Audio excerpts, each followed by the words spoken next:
Halo sobatku, selamat datang di channel Sobat Movie. Tempatnya review film paling asik dan menarik buat sobatku semua. Yang baru gabung, silahkan klik tombol subscribe ya dan nyalakan loncengnya, supaya kalian tidak ketinggalan film-film seru yang Mimin upload. Oke, gak usah berlama-lama lagi, langsung aja kita ke reviewnya. Gasken sob.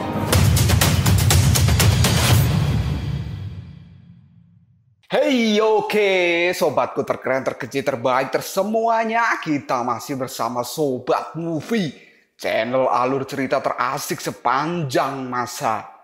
Oke, kita lanjut bahas Sising Ji episode chapter 31.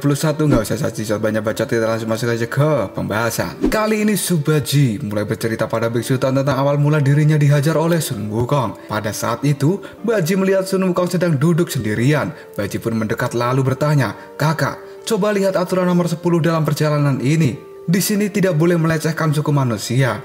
Yang dianggap melecehkan suku manusia itu yang gimana ya? Apakah ngobrol dengan para gadis termasuk pelecehan? Sun Wukong lalu menjawabnya, "Itu sangat konyol.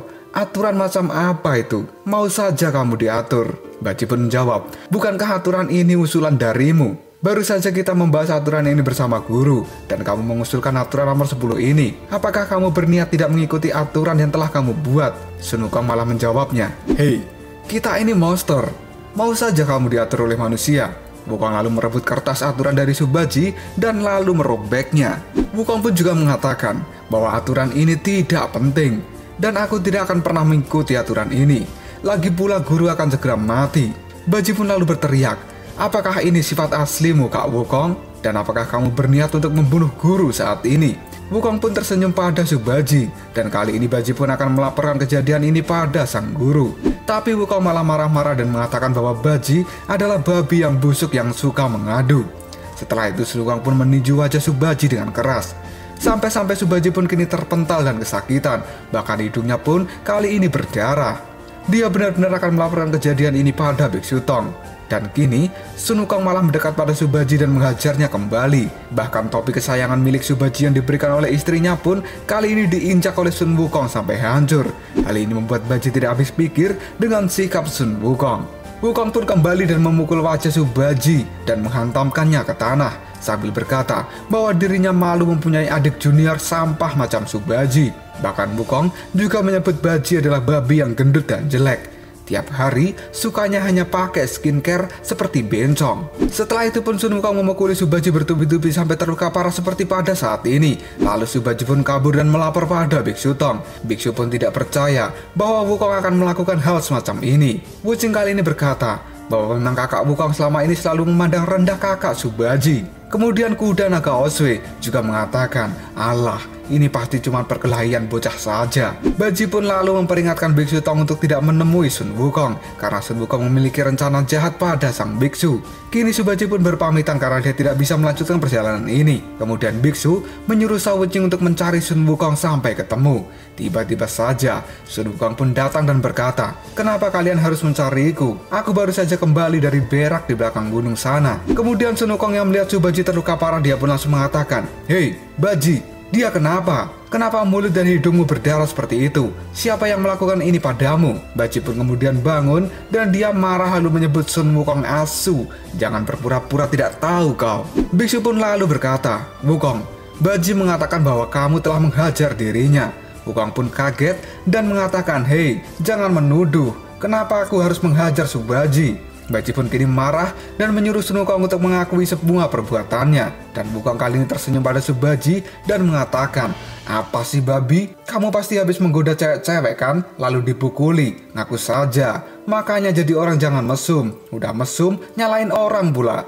Baji pun kali ini berlari ke hadapan Sun Wukong dan menunjuknya lalu mengatakan, "Ini semua perbuatanmu. Kamu mengatakan aku babi yang jelek dan gendut. Kamu juga marah padaku karena aku sering melaporkan kesalahanmu pada guru. Selama ini aku hanya berbicara sesuai fakta pada guru. Kenapa kamu harus menyimpan dendam padaku? Padahal ini semua juga demi kebaikanmu." Wukong pun membuang kulit pisang yang dia pegang dan kali ini dia pun berkata, Hei babi bau, kamu ingin menyalahkanku? Aku akan memukulmu jika kamu terus menyalahkanku. Bahkan aku tidak takut memukulmu di depan guru. Dan saat ini, Baji serta Sun Wukong pun akan berkelahi. Biksu lalu berusaha untuk melerai mereka berdua. Dan Wukong lalu mengatakan bahwa Subaji duluan yang memfitnah dirinya. Baji pun mengelak tidak melakukan fitnah apapun. Semua yang dikatakannya itu adalah sebuah kebenaran. Biksu pun lalu jengkel dengan keduanya dan berteriak menyuruh mereka berdua untuk diam dan melanjutkan perjalanan sekarang juga. Dan pada akhirnya mereka pun kini kembali melanjutkan perjalanan. Sambil berjalan, Biksu pun terus melihat ke arah Subaji dan Sun Wukong. Dia merasa ada sesuatu yang aneh karena keduanya sepertinya berkata dengan jujur. Baji kemudian melihat Sun Wukong dengan penuh dendam. Jika ada kesempatan, maka Subaji akan membalas perbuatan Sun Wukong. Wukong pun hanya tersenyum karena memang dia tidak merasa berbuat kesalahan apapun. Perjalanan mereka pun menjadi canggung dan tiba-tiba saja kali ini turun salju. Semuanya berhenti sejenak dan Biksu Tang mengatakan, "Turun salju ya?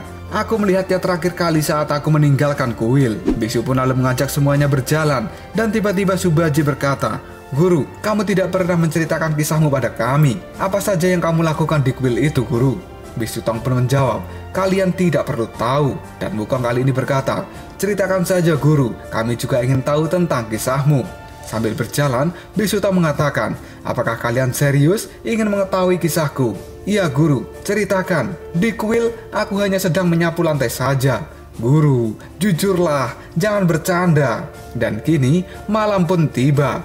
Biksu dan yang lainnya pun berhenti sejenak di kuil yang sudah rusak yang berada di tengah hutan. Dan kini Biksu serta Subaji pun tidur dengan lelap. Sedangkan Sha Wuqing sedang duduk di atas genteng. Tiba-tiba saja datanglah Sun Wukong dan menyapa Sha Wuqing. Dan Wukong pun kali ini berkata, "Kuil ini bisa menahan dinginnya salju dan angin malam ini. Tapi kenapa kamu malah duduk di luar?" Wuqing menjawabnya, "Aku hanya mencari udara segar saja.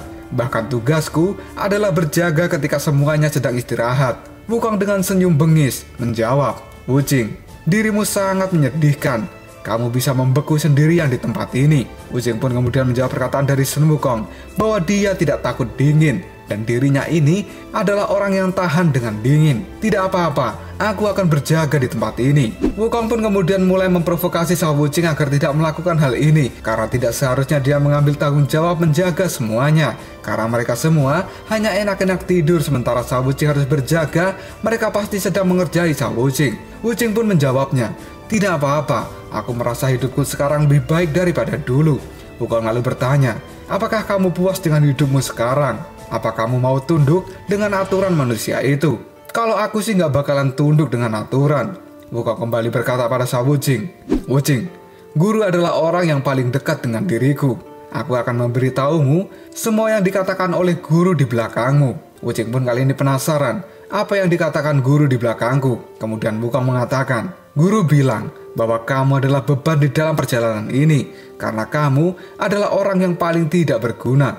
Sebenarnya guru merasa terpaksa mengajak beban seperti dirimu ini di dalam perjalanan." Wuqing pun tidak percaya bahwa sang guru akan berkata seperti itu. Dan Wukong kembali mengatakan, "Sebenarnya aku berat mengatakan hal ini, tapi aku juga tidak tahan karena aku kasihan padamu. Guru itu sering menjelek-jelekanmu di belakang.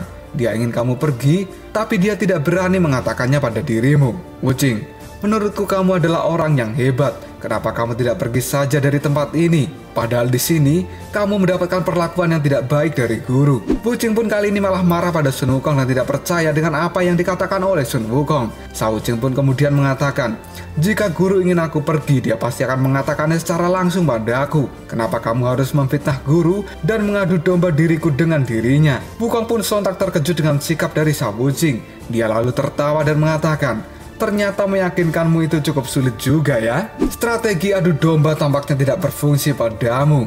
Tidak ada solusi lain lagi, aku harus menggunakan cara lain yang lebih kasar." Wuqing pun lalu mengatakan, "Kakak, apakah kamu benar-benar memukuli kakak Subaji?" Wukong pun menjawab, "Kalau iya kenapa? Beberapa orang di dunia ini berhutang budi padaku, termasuk dirimu." Setelah itu, atap kuil pun kali ini hancur. Hal ini membuat Biksu Tang terbangun dari tidurnya karena dia kaget dengan keributan yang terjadi. Tiba-tiba saja Biksu Tang dan Subaji serta kuda naga Oswe dibuat kaget karena Wuqing terjatuh dari atap dengan cukup keras. Bahkan sekarang, Sha Wuqing pun terluka cukup parah. Hal ini membuat Biksu Tong menjadi khawatir. Biksu dan Baji pun mendekati Shao Wuching dan lalu bertanya, siapa yang telah melakukan hal ini padamu? Wuching pun mengatakan, kakak Wukong. Dan sekarang Wukong pun masuk ke dalam kuil. Dia pun terkejut karena melihat Shao Wuching sudah terbaring dan terluka. Baji lalu berteriak, guru, kakak sudah memukul aku dan sekarang dia memukul adik Wuching. Wukong yang baru datang pun kali ini mengatakan, ini ada apa? Aku baru saja kembali dari mencari buah di pegunungan. Baji pun lalu menunjuk Sun Wukong dan berteriak, semua ini adalah ulahmu, berhentilah berpura-pura. Wukong dengan santai menjawabnya, hei, aku tidak pernah memukuli Shao Wuching. Biksu lalu mengatakan, lalu kenapa Shao Wuching berkata bahwa kamu adalah pelakunya? Kemudian Baji pun menimpali, guru, apakah kamu masih percaya dengan kakak Wukong? Jelas-jelas dia menghajarku dan juga menghajar adik Wuching. Dia ingin kita berdua pergi dari tempat ini, karena sebenarnya dia ingin gagal kita mendapatkan api abadi. Kata-kata Subaji ini membuat Sun Wukong menjadi marah. Dia lalu berteriak, jangan menuduhku. Aku tidak melakukan apapun pada kalian berdua. Aku paling benci difitnah seperti ini. Sambil menunjuk Wuching, Subaji pun berkata, hei, lihatlah itu. Apakah aku memfitnah dirimu? Apakah aku dan Shao Wuching pernah memukulmu? Apakah seluruh dunia ini menganiaya dirimu? Wukong pun kini emosi dengan kata-kata Subaji. Dia pun menyuruh Subaji untuk diam dan jangan memancing amarahnya. Karena jika tidak, maka Sun Wukong akan menghajar Subaji. Hal ini membuat kuda naga Osway dan juga Wuching ketakutan jika Wukong benar-benar mengamuk kali ini. Sambil memandang Sun Wukong, Baji pun berkata, kenapa kamu marah? Bukti sudah ada di depan mata. Akui saja perbuatanmu. Wukong pun kini semakin geram dan Biksu tiba-tiba berjalan sambil memanggil nama Sun Wukong. Biksu pun kemudian berdiri di hadapan Sun Wukong dan bertanya, Wukong, kenapa kamu melakukan semua ini? Katakan saja apa yang sedang kamu pikirkan. Ini adalah kesempatan terakhir untukmu mengatakan semuanya dengan jujur. Wukong pun kemudian berteriak, guru, apa kamu percaya mereka? Aku pikir kamu adalah orang yang paling bijak dalam menyelesaikan masalah. Ternyata kamu hanyalah manusia yang idiot. Biksu pun lalu mengatakan, Wukong, kamu sudah berbuat kesalahan besar, tapi kamu tidak mau mengakuinya. Dan kamu sama sekali tidak memiliki penyesalan. Aku sungguh kecewa padamu. Pergilah, aku tidak ingin melihatmu lagi. Baji dan Wuching pun kali ini tidak menyangka bahwa Biksu Tong akan mengusir Sun Wukong. Bahkan kuda naga Osway kali ini berkata bahwa Tang Sanca mengusir Sun Wukong. Ini benar-benar hal yang tidak baik. Wukong pun lalu membuang tas yang berisi buah yang baru saja dia kumpulkan. Dia pun kemudian pergi meninggalkan semuanya dengan penuh rasa kecewa karena keputusan Biksu Tong. Subaji lalu berteriak, kakak, pergi sana yang jauh dan jangan kembali. Kemudian Baji kali ini bertanya pada Biksu Tong, guru, kakak Wukong sudah pergi. Apa yang harus kita lakukan sekarang? Biksu pun memejamkan matanya. Dia pun kemudian duduk dan berkata, kalian tenanglah, aku sedang tidak mau diganggu. Biksu pun kali ini bersemedi untuk menenangkan dirinya. Dan Wukong yang sudah diusir pun dia pergi ke gunung lalu berteriak dengan keras, Tathagata, di mana kamu? Aku telah gagal dan dia mengusirku. Aku tidak melakukan kesalahan apapun. Aku tidak melakukan kesalahan apapun. Dan kini Sun Wukong pun kemudian terdiam. Dia merasa kesal karena tak merasa melakukan kesalahan tapi difitnah dan juga diusir. Dan sekarang Sun Wukong bingung harus melakukan apa. Dia pun tiba-tiba merasakan ada seseorang yang datang. Kemudian Sun Wukong melirik ke belakang. Dan tiba-tiba di belakang Sun Wukong kali ini muncul Sun Wukong yang lain. Wukong yang lain ini pun lalu berkata, sayang sekali, dengan sifatmu ini pasti kamu sangat tidak nyaman bukan? Karena kamu merasa teraniaya. Wukong lalu mengatakan, kamu. Dan Wukong yang lain pun menjawabnya, kamu pasti sekarang sudah tahu ketika kamu melihatku. Akulah yang telah melakukan semuanya. Aku berpura-pura menjadi dirimu, kemudian menyerang Subaji dan Shao Wuching. Aku hanya ingin kamu merasakan perasaan sakit ketika ditinggalkan teman-temanmu. Sun Wukong yang asli pun menjawab, baiklah, kamu cukup baik hati karena kamu berani datang padaku dan mengakui semua perbuatanmu. Tapi sebenarnya kamu itu siapa? Wukong pun berkata seperti ini sambil geram dan bersiap memukul Wukong yang palsu. Wukong palsu pun kemudian melemparkan buah pada Sun Wukong yang asli. Dan kini Sun Wukong yang asli seperti kenal dengan perlakuan seperti ini. Kemudian Sun Wukong palsu lalu mengatakan, apakah kamu sudah lupa? Di atas pohon induk waktu itu, aku mengajarkan hal ini padamu. Wukong lalu mengingatnya, dan dia pun mulai teringat kejadian di pohon induk bersama anak perempuan dari Raja Monyet Putih, yang saat itu sedang mengajari Sun Wukong jurus ilusi. Sun Wukong pun kemudian mendapatkan ilmu baru dari anak perempuan ini. Dan pada saat itu, si anak perempuan mengatakan, "Jangan terlalu percaya dengan matamu." Dan kini, Sun Wukong pun berteriak, "Kamu adalah Xiao Liu." Wukong palsu pun menjawabnya, "Bukan. Aku sekarang bukan Xiao Liu, tapi aku adalah Liu Erho." Sun Wukong pun bingung kenapa Xiao Liu mengubah namanya menjadi Liu Erho. Liu Erho pun lalu berkata, "Wukong, apakah kamu ingat dengan janji yang pernah kamu buat? Aku seperti ini karena aku tidak punya pilihan lain. Aku tak pernah merasa senang bertahun-tahun belakangan ini.